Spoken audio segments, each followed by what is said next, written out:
नमस्कार, मैं हूं अभय कुमार। आप देख रहे हैं अपना खास कार्यक्रम बिहार समाचार। बिहार समाचार में खबरें बिहार की, बातें बिहार की, देश दुनिया की तमाम खबरें जिसे आपको जानना जरूरी है।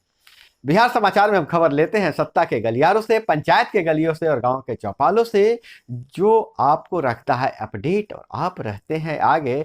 तो बिहार समाचार में अभी सबसे ज्यादा चर्चा है शिक्षा विभाग को लेकर। शिक्षा विभाग में दो तरह की घटनाएं हुई है और दोनों ही महत्वपूर्ण घटना हो रही है जिस पर चर्चा हो रही है।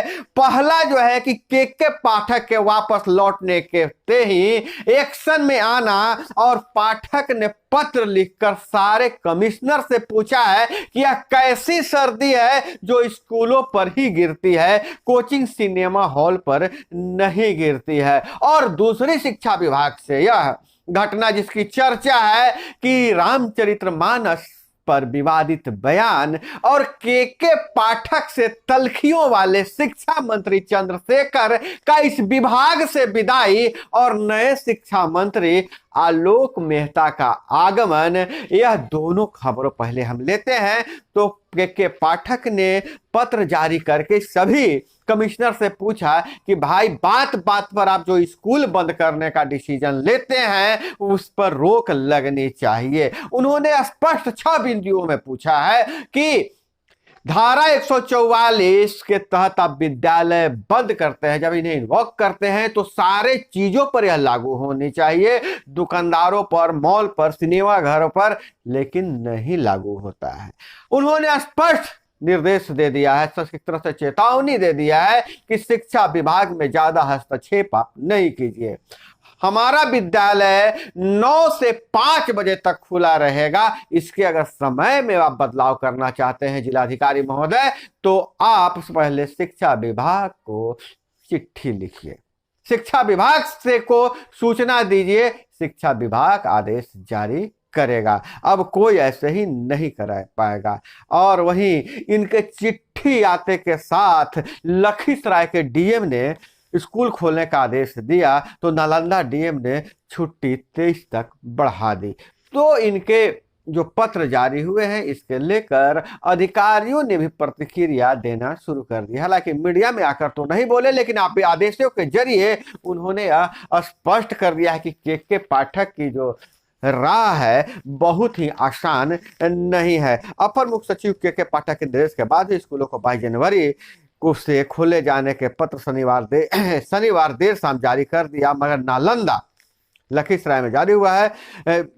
के पाठक ने जारी कर दिया है, लेकिन नालंदा डीएम ने स्कूलों को 20 जनवरी तक छुट्टी को बढ़ाकर 23 जनवरी तक कर दिया। नालंदा डीएम शशांक शुभंकर ने आदेश जारी कर कहा कि ठंड के कारण स्कूलों में छुट्टी 23 जनवरी तक के लिए बढ़ा दी गई है। इस दौरान प्री स्कूल से लेकर 8 वर्ग तक स्कूल बंद रहेंगे, आंगनवाड़ी केंद्र भी बंद रहेंगे। अब यह मामला क्या किस तरफ जाता है, क्या जिला पदाधिकारी और के पाठक में ठन जाएगा? यह जो मामला है बहुत ही गंभीर है और यह चुनौती अब आ गई है नए मंत्री आलोक मेहता पर। आलोक मेहता की सबसे बड़ी जिम्मेवारी है कि अपर मुख्य सचिव से सामंजस्य बैठाना, अपर मुख्य सचिव से सामंजस्य बैठाकर उसके बाद जो टकराव की स्थिति है इसको नियंत्रित करना। आलोक मेहता को नए शिक्षा मंत्री बनाया है चंद्रशेखर को गन्ना उद्योग व ललित को पीएचडी के अलावा राजस्व भूमि सुधार मंत्रालय दिया गया है। जो यह दूसरा जो सबसे बड़ा है फेरबदल वाली खबर है। बिहार सरकार ने शनिवार के देर रात राज्य मंत्रिमंडल ने बड़ा फेरबदल कर दिया है। 2 कैबिनेट मंत्रियों का विभाग बदल दिए गए हैं, जबकि एक मंत्री को अतिरिक्त विभाग का प्रभार सौंपा गया है। रामचरितमानस पर टिप्पणी, जैसा मैं पहले ही कह दिया था कि रामचरितमानस पर टिप्पणी किए थे चंद्रशेखर, उसके कारण इन पर यह कार्रवाई की गई है। और नीतीश सरकार की अब तक की भूमि राजस्व मंत्री संभाल रहे आलोक मेहता को राज्य के नए शिक्षा मंत्री बनाए गए हैं। चंद्रशेखर को गन्ना उद्योग मंत्री बनाया गया है। मुख्यमंत्री नीतीश कुमार की सलाह पर बिहार के राज्यपाल राजेंद्र विश्वनाथ आर्लेकर ने इस पर सहमति दे दी है। और सबसे ज्यादा जो चर्चा है कि मंत्री चंद्रशेखर के विभाग बदलने पर, डॉक्टर चंद्रशेखर का विभाग बदले जाने की चर्चा काफी समय से हो रही है। शिक्षा विभाग के अपर मुख्य सचिव के पाठक के साथ कई विषयों पर चंद्रशेखर के मतभेद थे, यह सबको पता है। और श्री पाठक के विभाग में कार्यभार संभालने के बाद से शिक्षा मंत्री आप सचिव बाकी यादव ने उनके कार्य क्रियाकलाप पर सवाल उठाए थे। उन्होंने मंत्री के निर्देश पर पीत पत्र भी जारी किया था। इससे नाराज शिक्षा के पाठक ने विभाग में उनकी भौतिक उपस्थिति पर रोक लगा दी थी। लेकिन एक चर्चा यह है कि टीएन सेशन के बाद अगर कोई अधिकारी बिहार में चर्चा में है तो वह के पाठक ही है। उन्होंने लगातार कई एक्शन लिए हैं।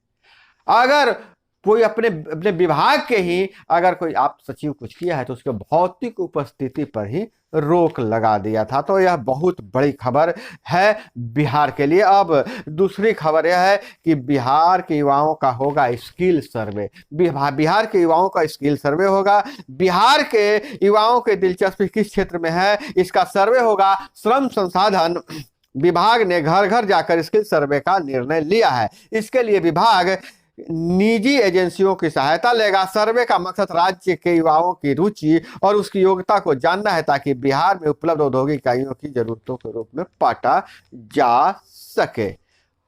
बिहार भी अब औद्योगिक क्रांति की ओर बढ़ रहा है, लेकिन औद्योगिक क्रांति के लिए सबसे बड़ा चीज होता है स्किल्ड लेबर। अब बिहार सरकार सर्वे कर रही है कि बिहार के युवाओं को किस क्षेत्र में ज्यादा रुचि है, किस क्षेत्र में रुचि है, उसका सर्वे कराया जाएगा। और तीसरी खबर हम ले रहे हैं पंचायत सरकार से, गांव की सरकार से। पंचायत सरकार भवन के लिए 13,000 करोड़ रुपए जारी कर दिए। 1,300 करोड़ रुपए जारी किए हैं, माफ कीजिएगा, 1,300 करोड़ रुपए जारी किए गए हैं। और 2,000 पंचायतों में सरकार भवनों के निर्माण में तेजी आएगी। इससे पंचायत सरकार भवन निर्माण के लिए सरकार ने 1,300 करोड़ रुपए की राशि जारी कर दी है। वित्तीय वर्ष 2023-24 में 2,000 ग्राम पंचायतों में पंचायत सरकार भवन का निर्माण कराया जाना है। इसके निर्माण पर 41 अरब 71 करोड़ के लागत आएगी। पंचायती राज विभाग ने पंचायत सरकार भवन निर्माण को लेकर छठे वित्त आयोग की 1,300 करोड़ रुपए राशि सभी जिला पंचायती राज पदाधिकारी को आवंटित कर दिया है। राज्य के सभी 8,053 ग्राम पंचायतों में चरणबद्ध तरीके से पंचायत सरकार भवन बनाया जाना है। जैसा कि आपको पता है कि पंचायत सरकार भवन बनाया जाना है और इसके लिए राज्य सरकार ने 1,300 करोड़ रुपए जारी कर दिए गए हैं। और बहुत बड़ा जो खबर यह निकल कर आ रही है कि अब बिहार के जिलों में आपदा प्रबंधन प्रशिक्षण केंद्र बनाए जाएंगे। सारी की सारी खबरें आपके बहुत जानकारी की है और यह आपको अपडेट होना बहुत जरूरी है। राज्य के 18 जिलों में आपदा रिस्पॉन्स फैसिलिटी सह प्रशिक्षण केंद्र निर्माण में तेजी आएगी। आपदा प्रबंधन विभाग ने इसके लिए प्रशासनिक स्वीकृति दे दी है। 7 जिलों में ए टाइप और 11 में सामान्य यानी बी टाइप केंद्र बनाया जाएगा। आपदा प्रबंधन विभाग इन केंद्रों के निर्माण की प्रशासनिक स्वीकृति दे दी है। केंद्र निर्माण के बाद आपदा की स्थिति में राहत कार्य में तेजी और प्रभावी होंगे। केंद्र संचार उपकरणों से लैस होगा। यहाँ SDRF के रहने, प्रशिक्षण व आपदा के सही परिस्थितियों से निपटने की व्यवस्था होगी। अगले 2 वर्षों में इस केंद्र का निर्माण का लक्ष्य रखा गया है। आपदा प्रशिक्षण केंद्र अब हर जिलों में बनाया जाएगा। हर जिले में आपदा प्रशिक्षण केंद्र बन जाएगा और वहां अब आपदा की स्थिति में किसी भी तरह की कोई परेशानी जिलों में नहीं होगी। और इधर अगर हम बात करें आंगनवाड़ी सेविका सहायिका के हवाले से, तो आंगनवाड़ी सेविका सहायिका का मानदेय बढ़ाया जाएगा। अभी पिछले दिनों खबर आई थी हरियाणा से कि वहां मानदेय बढ़ाया गया है और हड़ताल अवधि में जो उनको भुगतना पड़ा, हड़ताल अवधि के भी पैसे दिए जाएंगे, ऐसा सूचना मिल रही है। और अभी जो बजट सत्र शुरू होने वाला है उसमें आंगनवाड़ी सेविका सहायिका के लिए कुछ बजट निर्धारित किए जा सकते हैं। तो आप खबर बनाए रखिएगा इस चैनल पर खबर, और जैसे ही आंगनबाड़ी सेविका सहायिका से संबंधित कोई भी खबर आती है तो आपको जरूर सूचना हम देंगे। और इधर अगर हम बात करें तो विज्ञापन पॉलिसी बिहार में बदलेगा। 10 साल बाद अगले महीने से नई विज्ञापन नीति लागू होगी, और 10 सालों से अधिक वक्त भी जाने के बाद ही राज्य में नई विज्ञापन नीति को लागू करने की तैयारी शुरू कर दी गई है। नगर विकास विभाग ने नई विज्ञापन पॉलिसी के तहत नियमावली व रेगुलेशन तैयार कर लिया है। विभाग ने किसी तरह के विज्ञापन के लिए पूरा ड्राफ्ट तैयार कर लिया है। शहरों के हिसाब से शुल्क निर्धारण होगा। सालाना 50 करोड़ से अधिक की हानि हो रही थी अभी, इसलिए नई विज्ञापन नीति की जरूरत है। 2012 से ही होल्डिंग पॉलिसी ठप है। और इधर अगर नीतीश टीम में 21 से ज्यादातर पुराने चेहरे को रखा गया है, लेकिन बहुत बड़ा बदलाव हो गया है। ललन को आउट कर दिया गया है।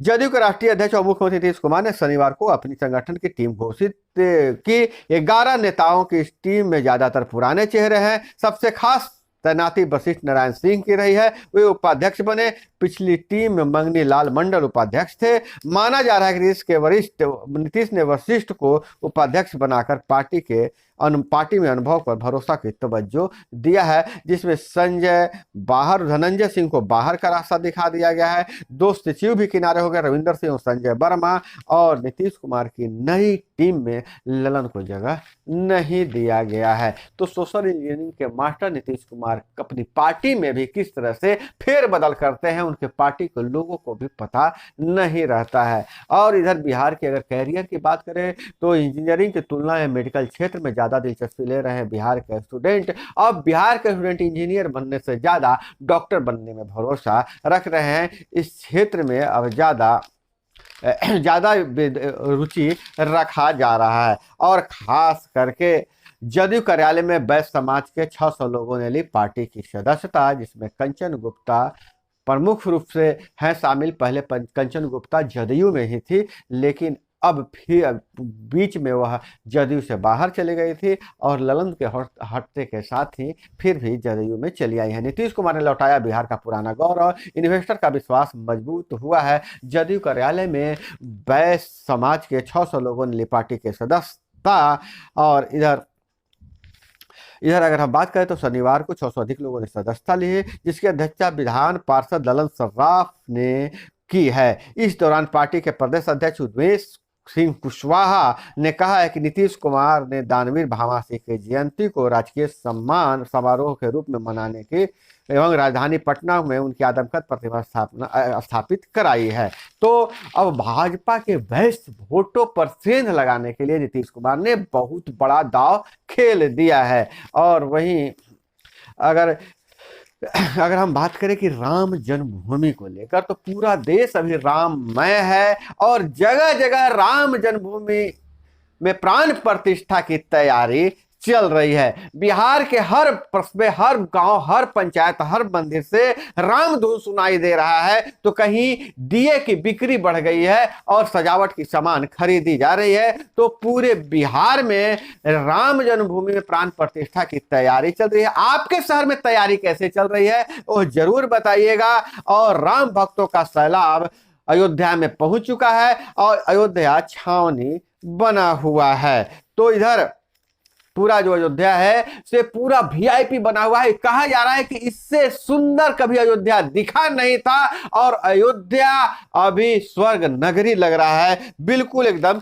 स्वर्ग दिख रहा है। तो दोस्तों, आपके शहर में, आपके गांव में कौन सी तैयारी चल रही है, और यह खबर या जो बुलेटिन है आपको कैसा लगा कमेंट में जरूर बताइएगा। और इसी तरह से खबरों के लिए जुड़े हमारे साथ। तो हमसे जुड़ने के लिए क्या करना है, लाल वाला जो सब्सक्राइब बटन है उसको जरूर दबा दीजिए। वीडियो पसंद आए तो लाइक जरूर कीजिएगा। मिलते हैं अगले वीडियो में। जय हिंद, वंदे मातरम।